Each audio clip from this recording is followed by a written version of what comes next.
Je vais vous présenter la question des cancers secondaires du poumon.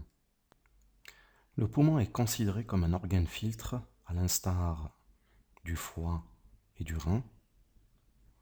Il est par conséquent le siège de nombreuses pathologies systémiques, dont la pathologie cancéreuse. De 20 à 50% des patients qui ont un cancer, quelle que soit son origine, ont au moment du diagnostic des métastases, dont 25% d'entre elles sont exclusivement pulmonaires. Les métastases sont définies comme étant des localisations secondaires d'un cancer primitif, c'est-à-dire que le cancer primitif siège dans un autre organe. Le poumon est également considéré comme le deuxième organe touché par les métastases après le foie. Plusieurs mécanismes de dissémination des cellules tumorales à partir de la tumeur primitive ont été décrites, la plus fréquente étant la voie hématogène, où certaines tumeurs ont une préférence pour les capillaires pulmonaires, notamment les mélanomes et les cancers thyroïdiens.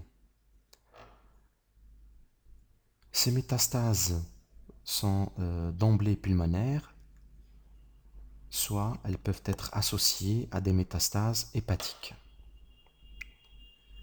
La deuxième voie, c'est la voie lymphatique. C'est la voie de dissémination préférentielle des cancers digestifs et ovariens qui se traduisent par un aspect de lymphangite carcinomateuse.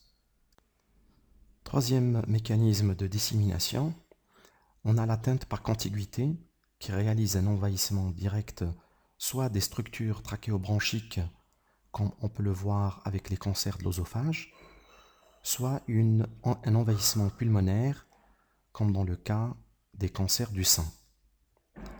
Enfin, la dernière voie de dissémination, c'est la voie bronchique, ou la voie aérienne, qui est une voie rare de dissémination et qui a été décrite essentiellement pour les cancers ORL et les cancers trachéo-broncho-pulmonaires. On reconnaît principalement trois circonstances lors desquelles on peut découvrir une métastase ou des métastases pulmonaires. Soit devant une radiographie pulmonaire faite de façon systématique au cours d'un bilan pour une autre affection, soit il s'agit d'un bilan d'extension d'un cancer autre qui est connu, soit enfin devant une symptomatologie respiratoire qui va nous amener à pratiquer un examen radiologique pulmonaire. Les signes cliniques en matière de cancer pulmonaire secondaire sont loin d'être spécifiques. On va commencer par décrire les signes généraux qui sont souvent au premier plan, où on peut retrouver une altération d'état général, voire une fièvre au long cours inexpliquée. Les signes respiratoires peuvent réaliser soit une dyspnée, accompagnée parfois de cyanose, une toux sèche ou productive, des douleurs thoraciques ou enfin une hémoptysie ou un syndrome médiastinal. Concernant enfin les signes physiques, ils ne sont pas spécifiques. On peut avoir des râles bronchiques ou des râles crépitants. Il ne faut surtout pas omettre de rechercher des signes extra-respiratoires qui peuvent orienter vers la tumeur primitive, voire nous orienter vers d'autres localisations secondaires. Donc il faut rechercher des douleurs osseuses à la palpation, une fracture pathologique, voire des adénopathies périphériques. L'imagerie est d'un apport indéniable pour le diagnostic des cancers secondaires pulmonaires. On peut recourir à la radiographie du thorax ou mieux à la TDM thoracique. Différents aspects ont été décrits. Premier aspect, celui des nodules pulmonaires. Donc dans ce cas, il peut s'agir d'un nodule unique ou multiple. Dans le cas des nodules multiples, le tableau réalise l'aspect classique d'un lâcher de ballon ou un aspect de miliaire carcinomateuse quand ces mêmes nodules ont un diamètre compris entre 1,5 et 3 mm. Pour certains cancers particuliers, les nodules peuvent s'excaver, donnant des images cavitaires. Concernant le deuxième tableau auquel on peut être confronté, lorsqu'on a une atteinte lymphatique, on peut avoir une lymphangite carcinomateuse qui se traduit par une infiltration réticulo-micronodulaire diffuse bilatérale associée très souvent à des épaississements des cloisons interlobulaires, réalisant des opacités linéaires. Pour les formes endobronchiques, c'est une forme qui est rare et elle peut se traduire par une atelectasie du territoire d'aval. Enfin, la forme pleurale, qui peut se traduire par une pleurésie, ou les formes médiastinales qui réalisent des syndromes médiastinaux. Ces différents tableaux radiologiques ne sont le plus souvent pas isolés, ils peuvent être associés. Ce dossier radiologique d'un patient qui a 65 ans et qui a un cancer prostatique pour lequel il est suivi.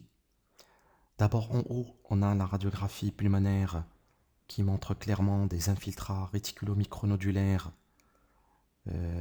bilatéraux qui sont plus intenses dans les régions moyennes et supérieures du champ pulmonaire droit. Ces mêmes lésions sont mieux précisées sur la TDM thoracique, où on voit clairement les images réticulo-micronodulaires, avec un petit épanchement pleural du cul-de-sac pleural droit qui n'était pas visible sur la radiographie thoracique. Le scanner thoracique nous permet une étude beaucoup plus fine des poumons. Il permet donc de préciser la densité des images ainsi que de préciser leur siège exact. Il va nous permettre également de rechercher d'autres lésions qui ont échappé à l'analyse radiologique. Les étiologies des cancers pulmonaires secondaires sont nombreuses. Pratiquement tous les organes solides peuvent être pourvoyeurs de métastases pulmonaires, premier rang desquels on retrouve le cancer du sein chez la femme, bien qu'on ait décrit également des cancers du sein chez l'homme. Il se traduit le plus souvent par une lymphangite carcinomateuse. Les nodules solitaires uniques sont plus rares. Concernant les cancers digestifs, l'organe le plus fréquemment responsable de métastases, c'est le cancer de l'estomac, se traduit par un tableau de lymphangite carcinomateuse dans la plupart des cas. Les cancers coliques réalisent souvent un lâcher de ballon. Les cancers du pancréas se traduit le plus souvent par des opacités nodulaires diffuses. Enfin, le cancer de l'œsophage réalise le plus souvent un envahissement direct par contiguïté de l'arbre trachéobronchique. Le cancer du rein peut être pourvoyeur de métastases pulmonaires dans 30 à 45% des cas. Les cancers des voies excrétrices donnent des métastases épidermoïdes. Les cancers du testicule peuvent se traduire par une atteinte médiastinale et parenchymateuse pulmonaire. Enfin, le cancer de la prostate peut être pourvoyeur de tableaux de type carcinose miliaire ou de lymphangite carcinomateuse, auquel est associé un épanchement pleural dans la plupart des cas. Les cancers génitaux, notamment le cancer de l'utérus et le cancer de l'ovaire, se traduisent souvent par un aspect ou un tableau de nodules multiples, de même que les métastases de choriocarcinome, de mélanome et de tumeurs osseuses, qui réalisent très souvent un tableau de lâcher de ballon. Ces derniers donnent des métastases pulmonaires dans 70 à 80%.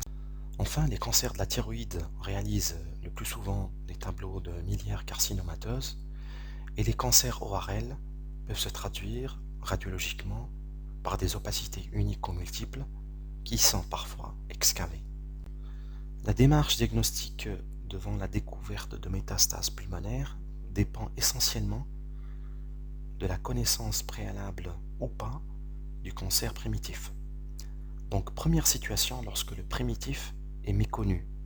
Là, on doit procéder par fréquence à la recherche d'abord d'un cancer du sein, puis d'un cancer du tube digestif, d'un cancer génito-urinaire ou bien d'un cancer ORL ou thyroïdien. On peut procéder également par rapport à l'âge. Lorsque le patient a moins de 40 ans, on recherche un cancer génital ou thyroïdien.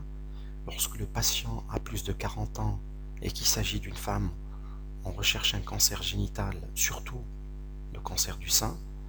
Lorsqu'il s'agit d'un homme, on recherche un cancer prostatique. Mais là, chez l'homme, il ne faut pas omettre de rechercher également un cancer bronchique, qui est une éventualité qui n'est pas rare.